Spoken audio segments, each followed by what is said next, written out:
Everyone, welcome to this four-part video series on how to design drainage in InfoDrainage. We're going to kick off with part one, this video, on how to design your pipe network in Civil 3D. Now you might be saying, but Ferdi, you just told us you're designing an InfoDrainage. Learning how to utilize Civil 3D's abilities to draw a pipe network and then bring everything to InfoDrainage, I think is really something that so this is the plan that we have. Part one, draw your pipe network. So I'll show you what I do and what we do usually in UK, which makes things easier. Then part two, we're gonna learn how to design a pond. Civil 3D 26 had this beautiful pond feature, really handy for designing ponds. We did a video before that, but I think they looked at it and they go, yeah, we can do that better. And that's what they've done. Then we've got part three, which is basically bringing everything back to InfoDrainage, picking our model, analyzing it, making sure everything is right, all our settings is correct. And then part four, we're gonna do our reports, our overland flow analysis, and then back to Civil 3D. Now, that does not mean that InfoDrainage cannot do part one and part two. It can. But because, as I said, I use Civil 3D as a daily driver for designing roads. While I'm here, might as well just do the network and get everything into InfoDrainage from my model, because you can see I can still add manholes. Still picks up properties like from the surface, like the cover level. But the whole idea is that we are gonna, utilize the best of both worlds. Without saying, we're gonna have a tutorial file, which I'm gonna share in the link in the description below. And every new part will have the video the files where we're gonna start from. So without further ado, let's begin. So first things first, what I would like you to do, guys, is make sure you're on Civil 3D 27.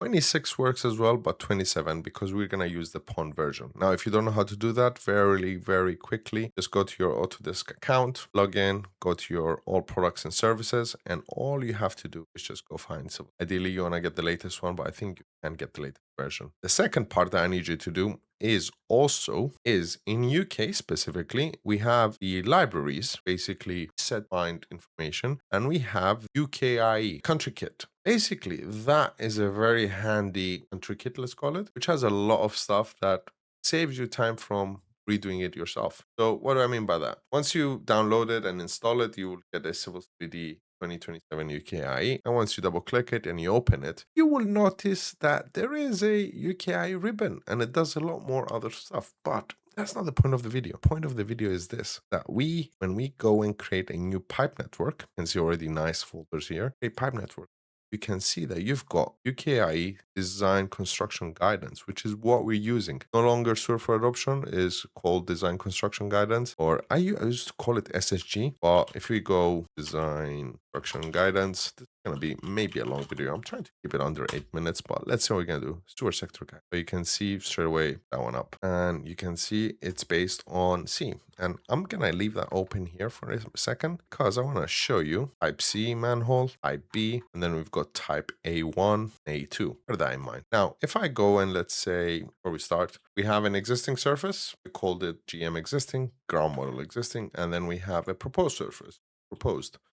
Let's view them all fairly quickly. So it's straightforward. We designed the building, car park, docking station, and we've designed the curbs as well because I wanted to play with the overland flow. We are gonna design the pipe network. So first things first, the idea is this. We're gonna use my new tool I figured out. So the idea is the following.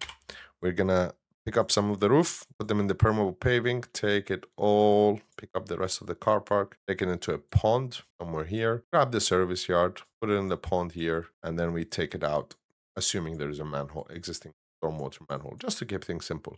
So basically we have a two-part design. This part one video here, and then part two, we're gonna design this. Part one, not my handwriting, that's my mouse handwriting. So what we're gonna do is in Prospector, we're gonna expand the pipe networks. We're gonna right click on networks, create pipe network by layout. We're gonna call it as a surface network one. And then we're gonna surface, we want the proposed, and then we want the network part list, basically is the assemblies, call them if you've done road design. We're gonna do stormwater. And then we can have structure label, we can use the UKIE style, and then the pipe style. Obviously, you can change these. You can go to edit current selection and go to the layout. You can see here in the contents, you can modify them. Currently, we have the name, the cover, and you can see there's a lot more stuff that it will touch base, maybe part four. Gonna hit OK. Now, when we bring this window or toolbar will appear, tells you the network 1. Now, the first drop down is the manholes, the second one is the pipes. Obviously, UPVC, terracotta. I prefer plastic, so where's plastic? There's twin walls as well, so I'll use twin wall. I think there is clay as well. So let's use the 150 twin wall. Now, in the structures, you can see you've got A1s, Cs. So you've got your manhole types, which is good. And also you've got road gully, which is very nice. But we're going to start with type C because type C, if you recall, if we go back here and bring the and see type A is 3 to 6 meters. We don't want that. Type B is 1.5 to 3. I suppose we can go with type B. Let's go with, I was going to go with type 3. But let's go with type B. I'm going to go with 9 rigid. And we're going to start with 1200. Now, we're going to start by putting our manhole here. Then another manhole there. And I would expect another manhole here to pick up the rest of the car park. And then maybe a manhole here. And then manhole there. But I don't want a manhole. It will be a head wall. So I'm going to switch that to a head wall. I think there should be a head wall. Concrete head wall. There we go. These are big chunky head walls, but just for, indication. This should be angular head wall, but I'm not sure why it's not showing it. But it doesn't matter. So we're going to leave it here because we're going to design our pond.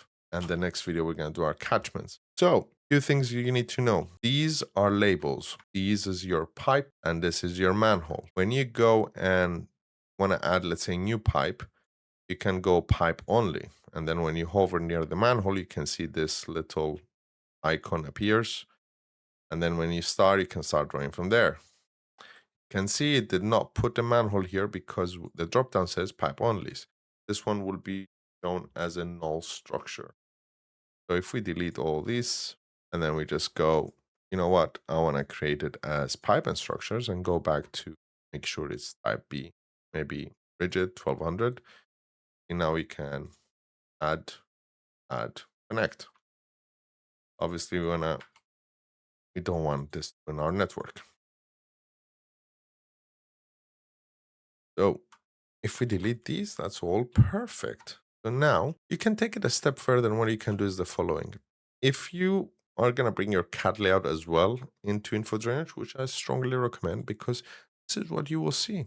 It's really, really nice. You can already insert your simple junction, or you can just model it in InfoDrainage. I think that we should let it and model in InfoDrainage so we can play with InfoDrainage tiny bit. Now let's design the network for here. So we're going to do the same thing, but this one I'm going to do slightly different. I'm going to put a gully at the beginning.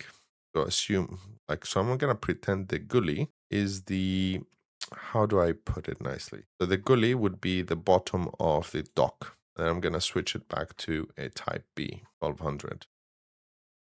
Right here. Now I'm going to add another node here. Let's assume that's where the interceptor would go. And then I'm just going to switch that back again to a head wall. Concrete head wall up there. Enter. And then what we're going to do is we're going to go back to type B. And then we're going to click just on that so we can start drawing again. Actually, it would be a head wall first. We're leaving be a head wall. Then we need a manhole so we can put in our hydro brake. You cannot have a hydro brake on a head wall. Not sure if anyone done it before, but yeah, you cannot. Then let's assume we're connecting into a somewhere here. Now this one doesn't have a cover level because it didn't pick up anything from the surface. So maybe, and maybe I'm just thinking, we delete those two. We're gonna go to here surface and we're gonna change it to existing and select the pipe over there and then there. And now if I grab if I select my surface, there you go, and I try to add a spot level. Just want to check like the manhole. Something 453. There you go. Bang on. If I grab that spot level, put it here, that should say something different. 7453. This is 418 because that is still on the existing. So I switch propose 453. So everything checks out. So any other points that I think you should worth noting? Got the delete button, so you can delete pipe network objects. So you can just go, I want to delete that, then hit enter, or if you want to delete the pipe, you can do that as well. Now, if you close the window by accident, like I've done, you can always select that and then just go edit pipe network. It'll bring this up and make sure this says SN1 because you can create multiple networks. But for now, we're doing only one network. Now, if you wanted to pick up some of the roof here, you can just, make sure this is on the correct surface, just so you save your time later, and then just make sure the pipes and structures, and then click on that. And, you can start putting that. If you want to connect to here, you can see automatically and see the connection. There we go. But for simplicity and keep the video short, we're gonna get rid of these. That's where we're gonna leave it now. And in the next video, we're gonna cover designing the pond and the catchment areas. So if you wanna try your own file, please do and leave it somewhere here in the stage. And then just prepare your catchment areas, I would say, and roughly where you want your pond. If you're following this tutorial, there will be a link in the description below with the files, or they will be blank, but they will be the files with the UKIE content. So therefore you can use the UKI without downloading it. The only disadvantage is you won't get some of the benefits of styling. I think the styles will transfer. Let me know in the comments below if the styles come in the file. But yeah, in the next tutorial, we're going to be covering design pond and catchment areas. So therefore, just design a pond that you roughly think you want and the catchment area. But before we start the second video, we're going to be doing a runoff and storage estimate just for the car park for now and the service yard. We assume the roof is going somewhere else. I know it was short and sweet, but we've got 3 more videos, and I'll see you next one.